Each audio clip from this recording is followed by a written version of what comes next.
The upper limit problem is our tendency to sabotage ourselves when things start going better because we don't believe unconsciously that we deserve to have the good things of life. Hi everyone, you are listening to the Limitless Grit podcast. Today we have a very special guest who has transformed the lives of millions of people through his work on personal growth, relationship, and mind-body transformations. Dr. Gay Hendricks is a psychologist, author, and teacher who joins us to share his profound insights. As an author of more than 40 books, including the bestseller The Big Leap, Gay Hendricks has been guiding people to live their fullest potential. So, whether you're on a journey of self-discovery or seeking to enhance your everyday life, his wisdom will surely resonate. So, let's dive in. We're both like huge fan of your book, The Big Leap, and we have read multiple of your books. And the book was published in 2009, and to this day, millions of people have read it. And why do you think that book has resonated with so many people? Well, I think it's because it speaks to a problem that almost everybody has, that almost all of us have tried to change something and failed and then wondered, why did we fail? Well, in The Big Leap, what I do is I point out what makes us fail and how to fix it.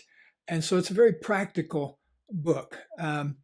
People sometimes ask me how long it took to write The Big Leap. And I say, well, it took me about a year to write it, but I'd been thinking about it for almost 40 years because I started experiencing upper limit problems. Like that's one of the big concepts in The Big Leap. I started looking at my own upper limit problems, like the time that I went on a diet and I lost 35 pounds and then just had to have a ice cream sundae with 3 scoops of ice cream and caramel sauce and everything and made myself terribly sick. And I realized, oh, I sabotaged my good feelings. And why do I do that? And so that's what led me down the path of figuring out all the things that are in The Big Leap about the different fears that people have and that kind of thing. Speaking of the upper limit problem, for those who don't know what upper limit problem is, can you dive a little deeper into that? Sure. The upper limit, our tendency to sabotage ourselves when things start going better because we don't believe unconsciously that we deserve to have the good things of life. And so in The Big Leap, I talk about different experiences people had in childhood, for example, that makes them unable to enjoy the good things of life. And one of them is a lot of people carry around a belief from childhood that I'm fundamentally flawed in some way, that there's something wrong with me. I don't have enough smarts, or I don't look good, or I weigh too much, or I weigh too little, or I don't speak good English, whatever the thing is. We all have some kind of a thing that down in there we think is a flaw. And so that keeps us from allowing ourselves to experience the good things of life, like love and good nutrition and good health and good relationships with our community. All of those kinds of things start inside. I don't think I've ever seen anybody that had a good relationship that also wasn't working on having a better relationship with themselves. That in our singles course, Attracting Genuine Love, we say that it's very difficult to learn to love another person until you learn to love yourself. And I found that to be true in my own life. Like Katie and I have been together for 44 years now. But I remember just before I met her, I turned a corner with something inside myself where I found myself able to love myself for things that I had previously discounted myself for, or criticized myself for, or censured myself for. I just decided right before I met Katie, I decided that I was going to be absolutely transparent. So if I was angry at somebody, I'd tell them, I'm angry with you.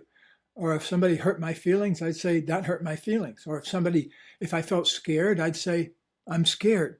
But I wasn't going to hide anymore. And the other thing, I decided that I wasn't going to play victim anymore in my relationships by blaming the other person when stuff came up. I was going to say, okay, how did I create this in my life? And so that became a huge turning point. And right after I made that turning point, 1 month later, I met Katie. And so that to me is a miracle that you can test, you can chalk that right up to me getting into alignment for the first time in my life and then finding the relationship of my life 1 month later. To me, it seems like a miracle, even though I can understand it.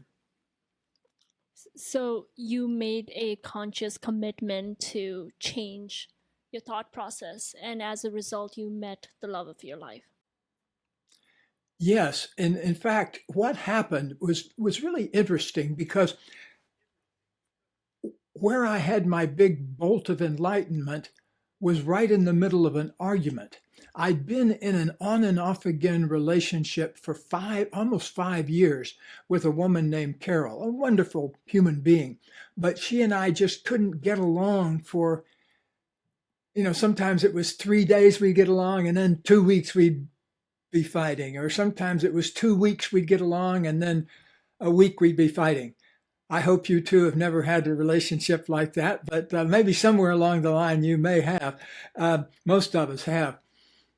But I was in the middle of an argument with her. I was 34 years old, so I'd been in this relationship on and off since I was 30. And we were having an argument, and I suddenly realized, wait a minute, this is not our 500th argument. This is our 500th version of the same argument. And that was a huge moment for me because I suddenly realized how they all went, how they were structured, and what caused them. And what caused them was one or the other of us was withhold something, like not talk about something we were angry about or something we were hurt about, or that we would hide it inside. And then we would start projecting onto the other person, blaming the other person. Because somebody, if you don't trust them with your truth, you have to start making up reasons why they're untrustworthy. And so right in that moment, I realized that I was going to stop ever doing that again. I decided to blow a whistle on that. And I decided from that moment on, I was going to have relationships that had three qualities to them: absolute honesty and absolute responsibility, so that when stuff came up, as it always will, you didn't spend all your time in blame and defensiveness.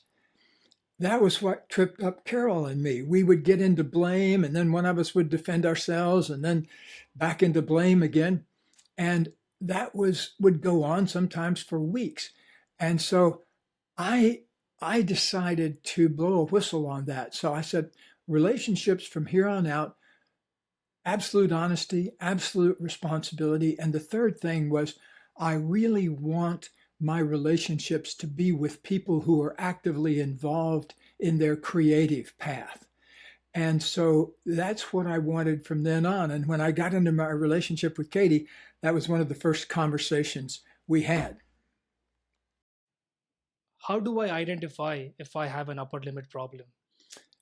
Well, there are several really simple ways to tell.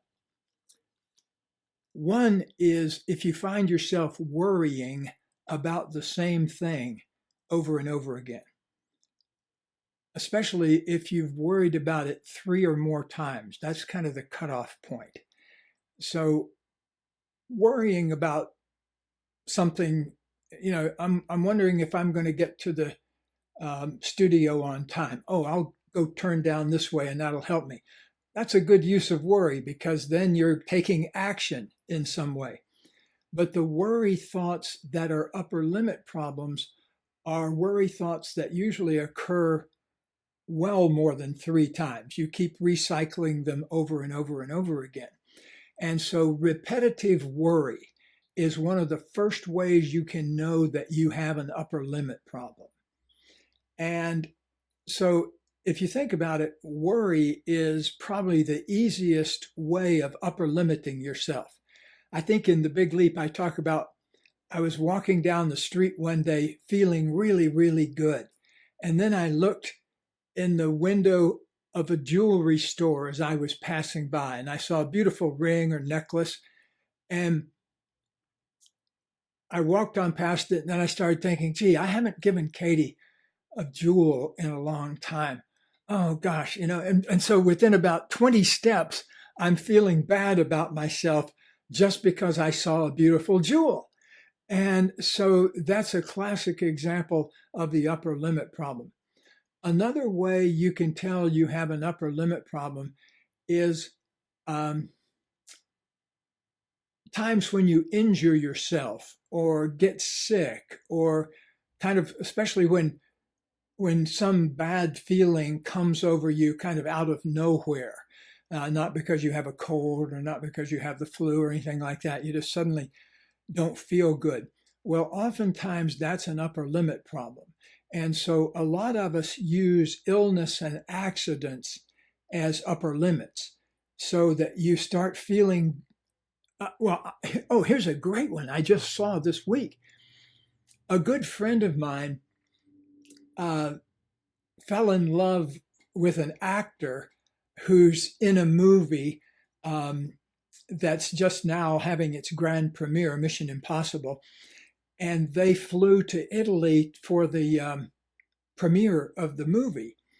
And she'd never walked a red carpet before because, she'd never been in love with an actor that was in a red carpet movie before. And so she walked the red carpet for the first time, and she slipped and had a little slip and fall, so that's a classic upper limit, because here's the best moment of her life in a way, and some part of her must have felt, oh, I don't deserve this. And so, she had to punish herself in some way. And so many illnesses and many accidents are like a light punishment we administer to ourselves because we think we've felt too good, that we've busted through some old norm. See, a lot of us feel loyal to our families of origin. We have a deal, an unconscious deal, not to be more successful or not to feel better than them. And so if you start feeling really good, or you move into a better house than your parents live in, it's likely to trigger an upper limit problem. Like, do I deserve this? What have I done to deserve this? And so those kinds of things happen all the time in life. Most of them don't involve a slip and fall on a red carpet for a premiere of a movie. Most of them are little tiny things that occur, like little stubbing your toe or accidentally breaking a glass. What were you thinking just before you broke that glass? That's a good question to ask, because a lot of times, you might be thinking of somebody you had a conflict with, and immediately you transferred some of those feelings onto breaking a glass. I think once I read a study that a majority of single car accidents happen within an hour after an emotional upset. And, a classic example of that happened to a couple of friends of mine. They got into an argument, and she got hungry for something that they only sell down at the 7-Eleven store on the corner. And so right in the middle of the argument, she wanted to go down and get these fudge brownies, and she got into the car and crashed into the back of somebody else down at the store. So she didn't get her brownies, she didn't resolve the argument, and it compounded the whole situation, because then her husband had to come down and kind of bail her out. So those kinds of things happen a lot because instead of being with some emotional moment or clearing up whatever the conflict is, oftentimes we push the conflict under the rug and go out for a platter of brownies. It's very interesting. Two stories that you mentioned. One is you would end up eating ice creams on Sundays right after a good workout, and another one, it's an accident. So we both have had very similar observations. that every time we would go to the gym, or we would work out consistently, eat healthy for say 2 to 3 weeks at a time, we would fall back to our old patterns of eating something unhealthy. And especially for me, I would always end up injuring myself, either in the gym or somewhere else. I want to share a situation with you that happened 3 months ago. uh, so a few of our really close friends from Phoenix, they were flying to New York to to celebrate a friend's 30th birthday. So we all had extensive plans for that entire week.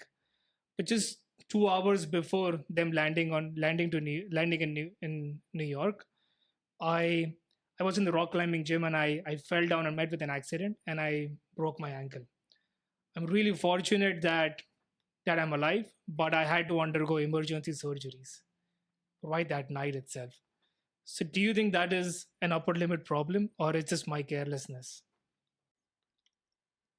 Well, if something only happens one time, I don't usually I don't recommend making too big a thing of it. But if you have a theme, like you've hurt yourself in similar situations before, that is worth paying attention to. It's interesting that you should mention that, because 12 weeks ago, I broke the first bone in my body that I've ever broken. I had a slip and fall out by my swimming pool on a rainy day, and I cracked my femur, my thigh bone, in 5 places, and also cracked my bones in my knee. And um, so I've been rehabbing that for the past 3 months. And I first had to look at that, upper limit. And I couldn't come up with any good reason for it, because, everything was about everything's been great for many years in my life. It wasn't being especially great that particular week or anything. So sometimes accidents just happen. But what you want to look at is any themes, like a client of mine on a third or fourth occasion got a sore throat on a day she was supposed to give a big speech to fellow executives. Now, once, maybe just bad luck. Twice, 3 times, that begins to predict a theme. And she realized that she had some feelings, like I point out in The Big Leap. A lot of us go around with a feeling of being fundamentally flawed. There's something I feel that's fundamentally wrong with me that keeps me from enjoying the good things of life. And she had a classic example of that. Unfortunately, she read The Big Leap, so she knew to come in and do a little bit of work on that right away. So say you mentioned about the example that you fell and you were analyzing, saying, is that an upper limit problem? What are the tactical steps you take to solve that? Say if it is an upper limit problem, how do I overcome that? Yes, that's a great question. Well, the first thing we need to do is look underneath the upper limit problem for what the specific fear is that triggers it. And in The Big Leap, I lay out, 3 or 4 of the big ones. Like, the big one is that fear of that I'm fundamentally flawed, and therefore I don't deserve good things. So when good things start to happen, I punish myself or don't let myself experience them. A second one, though, is really important, especially people in our world, people that are interested in changing themselves, and coaches, and people who are healers, and doctors, and that sort of thing. It's really important to look at a second fear, which is the fear of not letting the light shine on me. In other words, that I don't deserve to have the light shine on me. I don't deserve to be fully appreciated. And a lot of times, interestingly enough, those folks grow up in families where there was maybe an older boy who was the golden boy, or an older girl who was the golden girl, and they weren't it. They were kind of number 2 or number 3 down the line. And so that gives them that I don't deserve to have the light shine on me fully. And so that fear keeps a lot of people pulled back from expressing their full potential in life, because they basically don't feel like they're entitled to it. A third fear is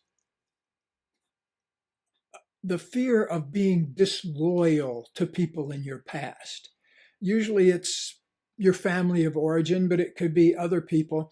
But what I mean by that is, like I work with a woman who's a very powerful executive, but she has a kind of a dependent relationship with her husband of many years. And so, she'll be head of the boardroom at work, but then come home and allow him to pick on her, and so she doesn't occupy the fullness of herself in her marriage as she does in the boardroom. And as we were working on that and trying to figure out why that is, she came up with that whole disloyalty thing, that if she stands up and takes her full ownership of her marriage and doesn't let her husband boss her around, her mother and father had this incredibly dependent marriage. And so she felt honor bound to have that same kind of relationship in her own life. Now, this was totally unconscious to her up until we talked about it. She didn't wake up in the morning and say, "Oh, I think I'm going to be in a submissive relationship." It was just what she felt compelled to do. But once she broke out of that trance and realized, well, wait a minute. If my husband really loves me, he'll love me as much or more if I take up my full measure.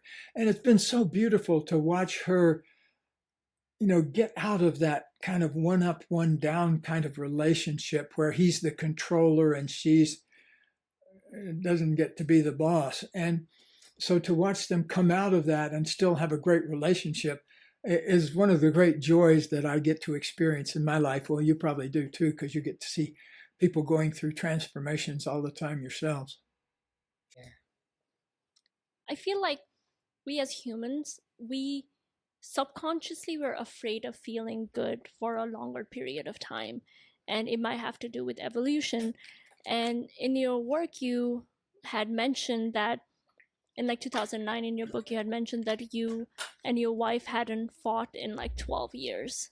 And for someone in a relationship who don't want to fight with their significant other, who want to have a better relationship with people in their lives, what steps can we take so we don't create arguments because of like, upper limit problem, or we understand our pattern and then work on it? Yes. Well, at this point, Katie and I, like I said, have been married 44 years, and we haven't had an argument this century. I can't even remember, even back in the other century, the last time.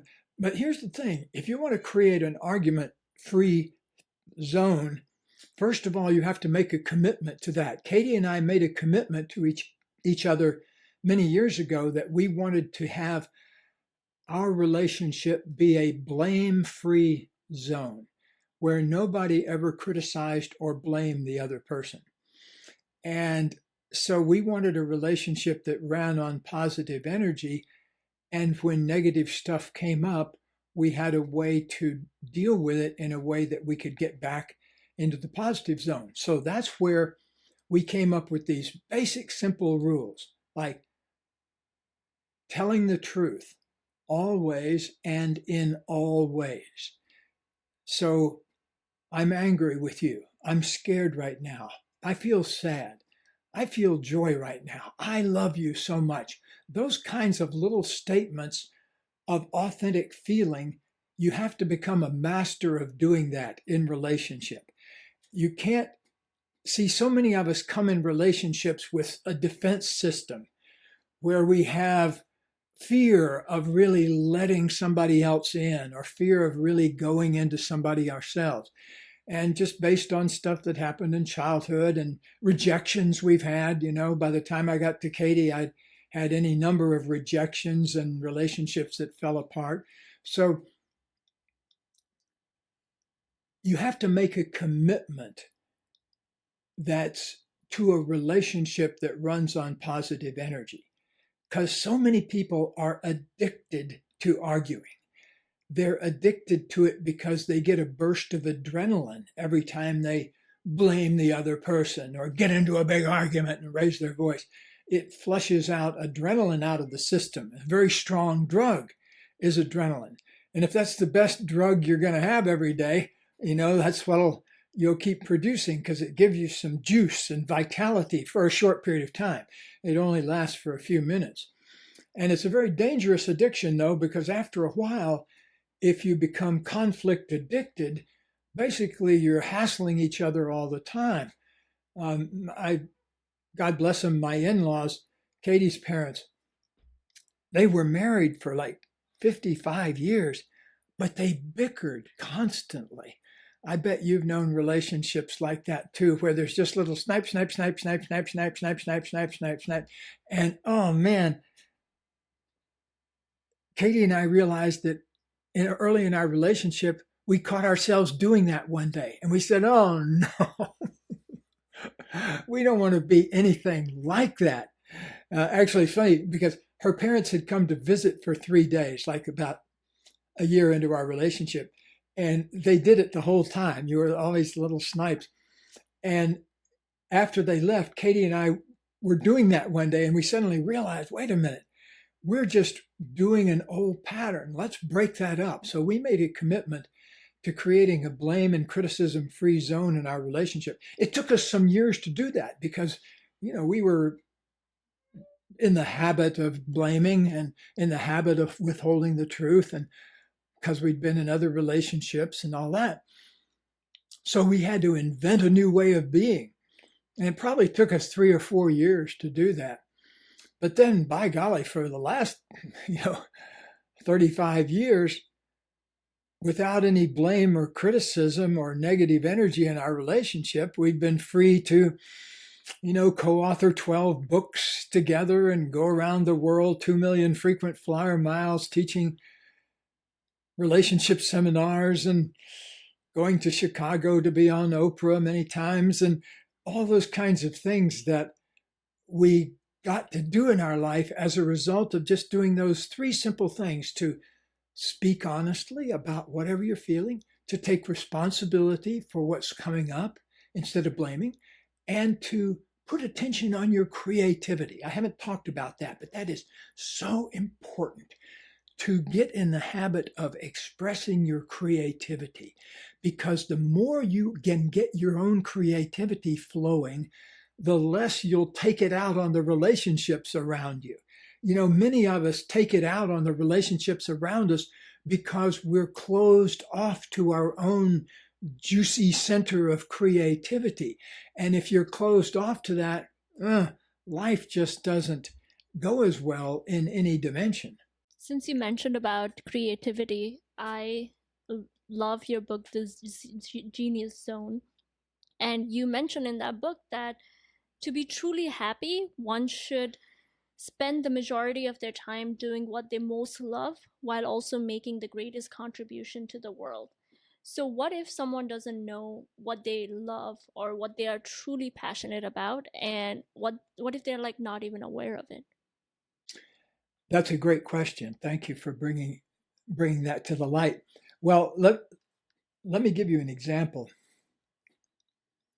When we work with executives, like the CEO of a big organization, the company usually sends them here for 1 day, and that's the only person we work with, or sometimes even up to 3 days. And so we work with that person all day. And one of the first things we do is we have them go in a room by themselves. There's nothing in the room. There's absolutely nothing to do. There's a chair, that's it. And we ask them to do 2 things. And we ask them to do it for 10 minutes, which doesn't seem like a long time, but let me explain what they do. For 10 minutes, all they do is ask the question, and we always have them do it with a hum of genuine wonder. What do I most love to do? Ask the question and then take 3 easy, deep breaths. So taking 3 easy breaths after you've wondered about the question.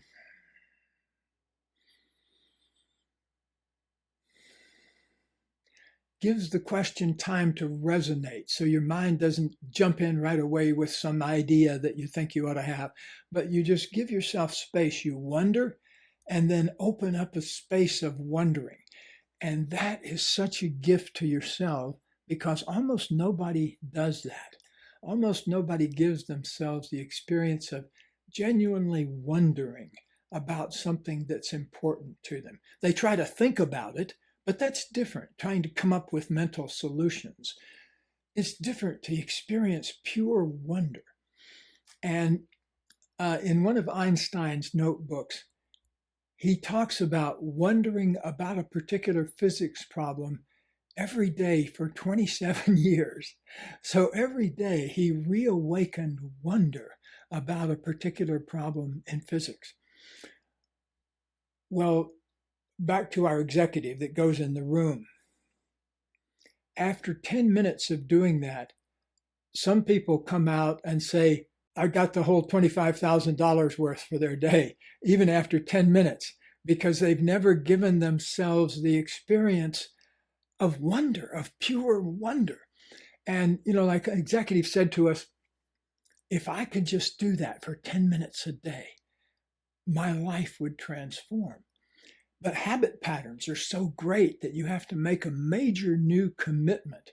Like I've been a daily meditator every day since 1972 or so. So a little over 50 years. I just had my 50th anniversary of being a daily meditator.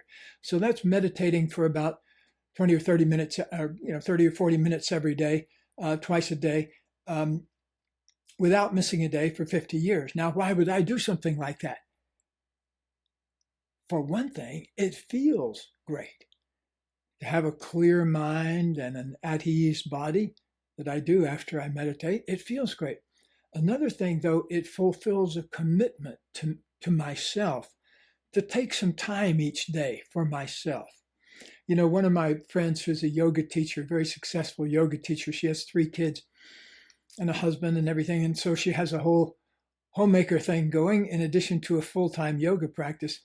And yet she said that if I can give myself 1 hour to myself every day, I'm good for giving back the other 23 to other people. But if I don't give myself that hour a day to do my own yoga practice and do my own meditation, then I can't give anything to anybody. And so, there's a good reason on airplanes. They say when you pull down the breathing bag, use it on yourself first, and and then begin to help other people.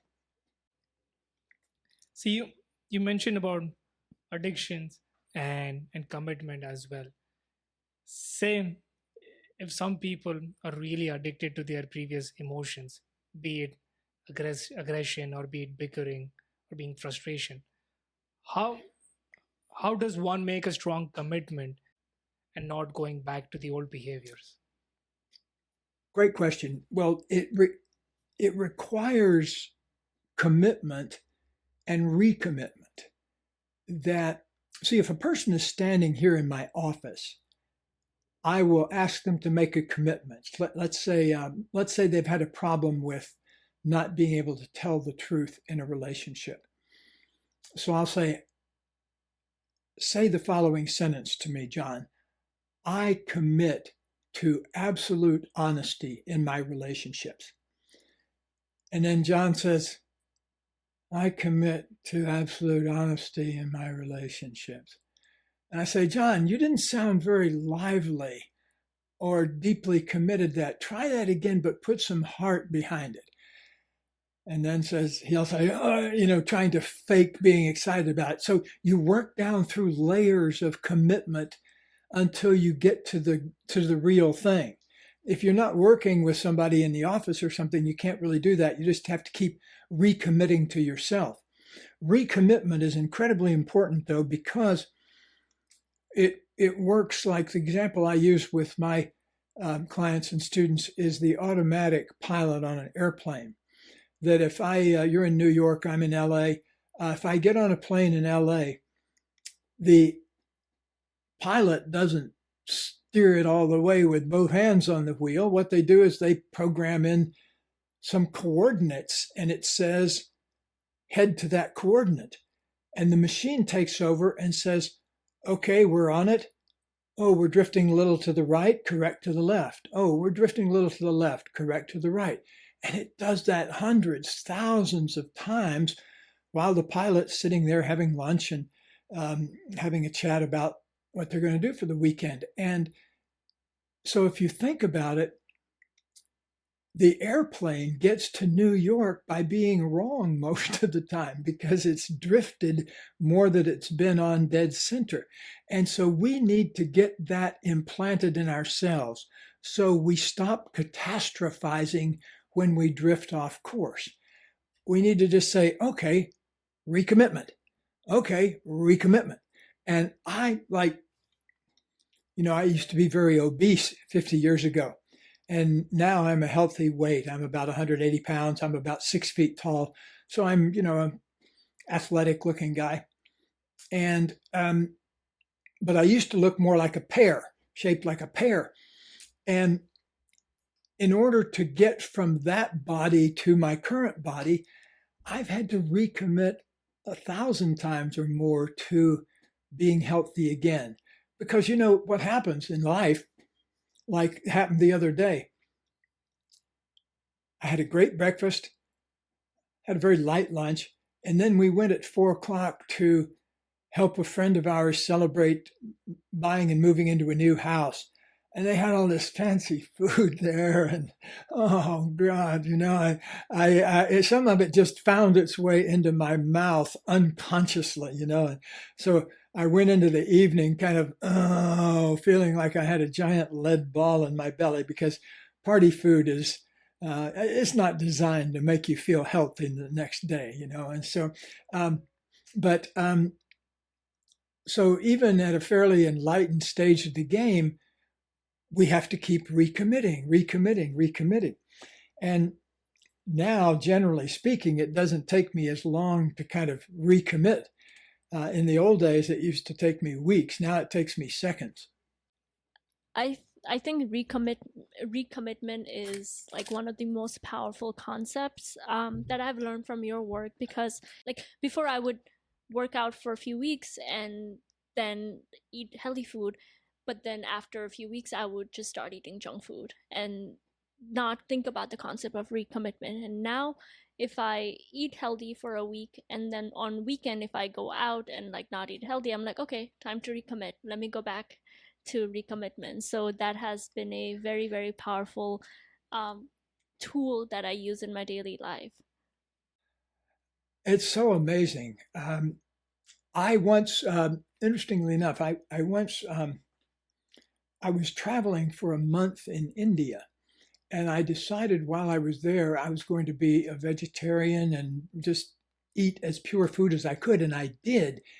And I was feeling so healthy when I flew back to London, and I had one bite of a chocolate bar, and it almost made me feel like I was hallucinating suddenly to get all of that refined sugar, hitting my nervous system after a month of purity.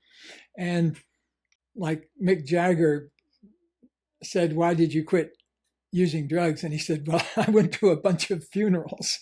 And so, if you see somebody else or yourself engaging in behavior that makes them sick or makes them unhealthy, after a while it begins to, oh, okay, and so I'm kind of sad to say it took me more years than I would care to admit to really getting a completely healthy lifestyle going. But there's nothing like waking up in the morning feeling incredible zest for what's going on in the day. And that's my normal state now, except when I go to a big housewarming party and eat a lot of junk food. I woke up the next morning feeling I was carrying a bowling ball around in my belly. That's what happens when you eat too much of the cheese, the melted cheese. Oh, I can't believe that now, but took me 3 days to work off that melted cheese. I think one of the concepts that you mentioned in your book, The Conscious Luck, is that luck is something that you create. and it's not something that happens to you. Can you shine some more light onto that? How can I create my own luck? Oh, I'm really glad you asked that question because that's one of the most undiscovered powers that people have is the power of owning their luck. Instead of projecting their luck onto other people and saying, oh, other people win the lottery, et cetera, not for me, to own it, to go ahead and own being lucky. It won't cost you a nickel. Um, I I had the good fortune in the ninth grade of having a good example. And it left such an impression on me that I've been working on it ever since. And I tell the story in the book. There was this kid that I sat next to at a movie, and I knew him somewhat, but I didn't know him real well. And they were doing a drawing at the movie where they took all of our tickets. We had to write our name on the back, and they put it in a goldfish bowl. And then they had an intermission, and they stirred up the ones and pulled out 5 winners. And so there was 250 people in the audience. And before they had the drawing, this kid said to me, I'm going to win one of the prizes. And the top prize was a wristwatch, which was pretty good. 1959, it was a high-tech item at the time. And so I said, okay. And they had the drawing, and by golly, he won the first prize. And afterwards, I said, how did you do that? How did you know? And he said, well, I always win stuff like that. Not always first prize, but I always win. And he told me that he had decided one day consciously to be lucky. Now, this was a kid in the ninth grade, 14 years old. And he told me that what had happened was he noticed that people in his family were always talking about how unlucky they were and how, somebody else would have something good. Why doesn't that ever happen to us? And so they were always reinforcing the idea that they were unlucky and that other people were the lucky ones. Well, this kid, and this is in a redneck town of 10,000 people in central Florida, Leesburg, Florida, 40 miles from Orlando, the biggest town. And it wasn't in a hotbed of enlightenment by any means. I have no idea where he came up with the idea, but he had revisioned himself as a lucky person. And from that day on, he was a lucky person. Well, I took it to heart, and I did something that landed me on the front page of the newspaper.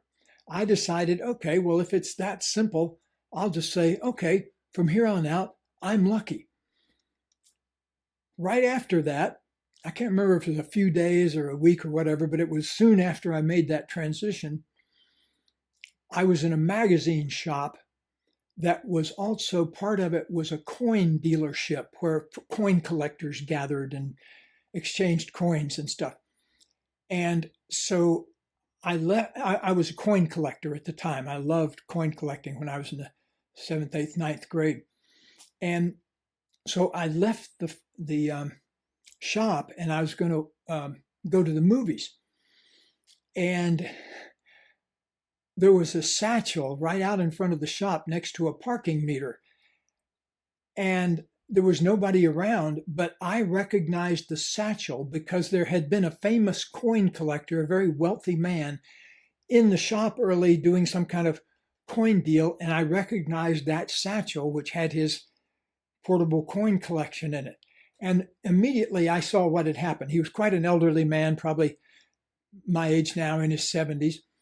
And I pictured what happened. He put the satchel down to put some coins in the meter and then walked off without the satchel. So I picked up the satchel and took it back into the shop. And the owner of the shop came running out and said, "Oh my God, where did you get that?" And I said, "Well, Ned, I just walked out and it was by the parking meter. I know it belongs to whatever the man's name is." And he said, "Oh yeah, my God, that probably has $50,000 worth of coins in it." And so I gave it to Ned, and I didn't even think anything about it. I went to the movies. When I got out, I found that 2 hours later, a real uproar had occurred because the man and his wife had gone and had had lunch at a restaurant and then realized his satchel was missing. And so he called the police and actually locked down the restaurant and searched everybody for his satchel. And then he went back to the shop to tell Ned about it. And Ned said, here, this kid, Gay Hendricks, found this out in front of the shop next to the parking meter. And the man, he practically had a meltdown. But they looked all over the place. They didn't know I was in the movies, just a block away. And so they looked all over because the guy wanted to give me a present. And turned out what he wanted to give me was a complete set of buffalo nickels, and something that I collected avidly. They don't make those anymore. And so, but this was a complete set of like perfect ones, no wear and tear on them or anything like that. Just perfect. I mean, it was a mind-boggling gift to a kid that, like I got a 50-cent allowance every week, so suddenly there's this set of buffalo nickels that would have cost me, $40 or $50 to buy. So, and not only that, I got my picture and story about me on the front page of the paper, where the kid that found the $50,000 satchel and gave it back. That's amazing. It's really interesting how we can manufacture our own luck. I totally am a big believer of that. Yeah, we have a few questions, especially regarding Einstein time, but I know we are running out of time. So, well, let me talk quickly about Einstein time. Okay. Basically, take responsibility for making up the time you need to do the things that you most love to do. Take responsibility for time rather than thinking you're the victim of time. People are always going around pleading victim. Oh, I'm sorry, I don't have time to do that. Oh, I wish I had more time. I'd love to chat with you. I just don't have time. We're always pleading the victim of time. Take responsibility for it. It will change your life. So how can one take responsibility of that? Just like taking ownership of anything else. You take it on and just own it. I own time. Say it a few times. I own time, because time is not over there on that clock. It's your experience of it. Because I could look at that clock and say, wow, what a beautiful time it is. And you could look at that clock and say, oh my God, that's terrible because I'm late. I'm late for something else. Speaking of being late for something else, my friends, I'm going to respectfully come to a close with our conversation and wish you well. Thank you so much for your time. This is wonderful. All right. Many blessings to you.